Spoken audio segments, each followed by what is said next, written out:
I would stick to the rudimentary teaching and reject this teaching, would adopt a wise course? Will that rudimentary teaching suffice him at a time when a more advanced teaching has been revealed? Now, to understand this phenomenon, we better give reference to the material progress of man, and then you will understand it better. 1,000 years ago, the road which connected Manchester with London was also fundamentally a road. It provided the rudiments of a road. The concept of a road was fulfilled in that road. After that road, through passage of time and through other calamities and so on, started losing its value as compared to the time when it was built originally. So it was repaired from time to time. But at the same time, the man progressed, gained more knowledge. The whole outlook of the road was changed. The size, the quality, everything was completely new. Now suppose the old rudimentary road is still in existence 1,000 years hence. Yeah. And somebody insists that I must drive on that road which was built 1,000 years ago and which has been abandoned. His plea would be rejected in the sense that if he attempts that, he would face so many dangers. That road would have, first of all, will have no longer the same security, because abandoned roads are not looked after. So abandoned religions, as compared to the newly revealed religion which is being maintained by God, are as if a road has been abandoned and is no longer looked after. It would have pitfalls, it would have, brush growth and other growths of so many sorts, obstacles and things, so that it is no longer usable in a manner of speaking. But let us conceive a man who does not know that a new modern road does exist. He has no knowledge. A poor man, a simple man, as if he has been reborn from the older times. He knows of only one road which was built 1,000 years ago. Yeah. Bad as it may be, if he follows that road, nobody has a right to kill him. Nobody has a right to compel him, because in his own simplicity, to the best of his knowledge, that is the only available path between London and Manchester. So all that he can do is, in good faith, follow that road. So if somebody whom the message of Islam has not reached, who is not in a position to compare the new values with the older values, dies on that path, following that rudimentary religion, but has good, honest intentions, has true faith in Allah, and his conduct to his relationship to other men is good, by the simplest standards. Yeah. The first declaration is about him, that such a people should not fear, because he would be judged according to his own capacity.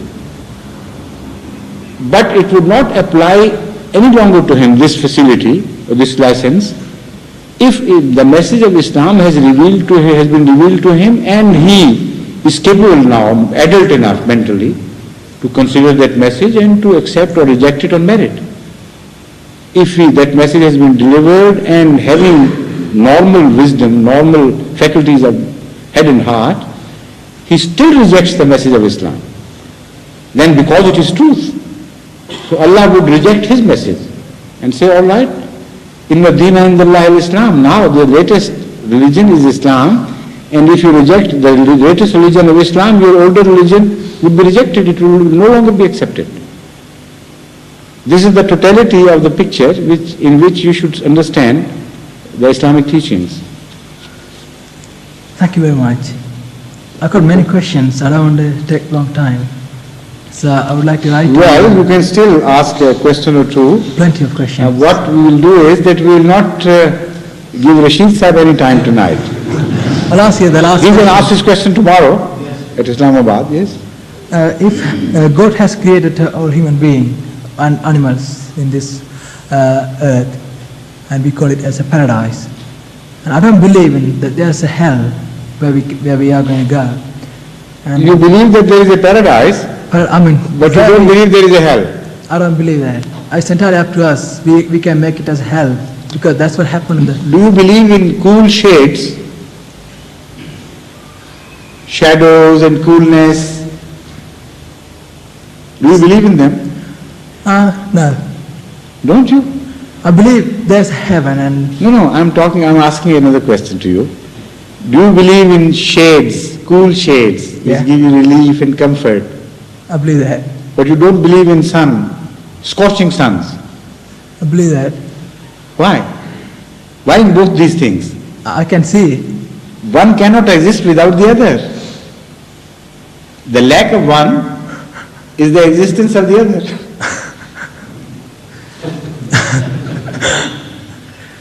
Thanks. Now you follow? Yes. Yeah.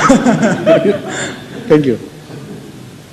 Why do you have to have this sort of trouble in the world? We are killing each other and fighting and Ask those who kill each other. We don't. I mean The fact is, this is the same reason in fact, I have already explained this phenomenon. People are no longer right-minded. They will not be punished for following a religion in which they were born. The Holy Quran in another place positively declares this.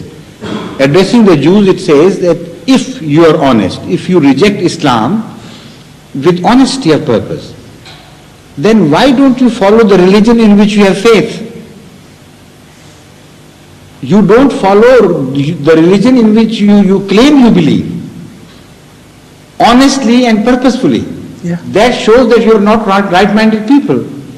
So your rejection of Islam is as worthless as your acceptance of Judaism, in which having belief you do not, which having believed you do not practice.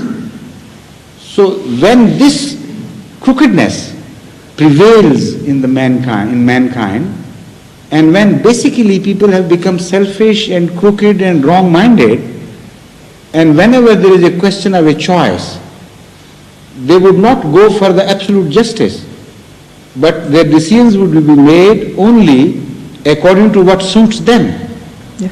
even if it's cruel for others. If that is the state of mind, then religions are just ruses. They do not mean anything anymore. So whether they are Hindus or declared Hindus or declared Christians or declared Jews or declared Muslims, basically their religion is one and the same religion. That is crookedness and selfishness. So when this thing happens, then you can't expect good things of this world. When everything's wrong and topsy-turvy and crooked and bad and ugly, and the beauty is only to be found in the internal order of things, of human beings. If the internal order is correct, then there is beauty, and then that beauty would be shared by the outside world as well. If no beauty exists within, how can you accept the whole world to become beautiful? So it's the ugliness of man which is being reflected in our politics, in our religion, in our sociology, in our other relationships. This is why Allah reveals religions and revives religions if He doesn't have to change the religion.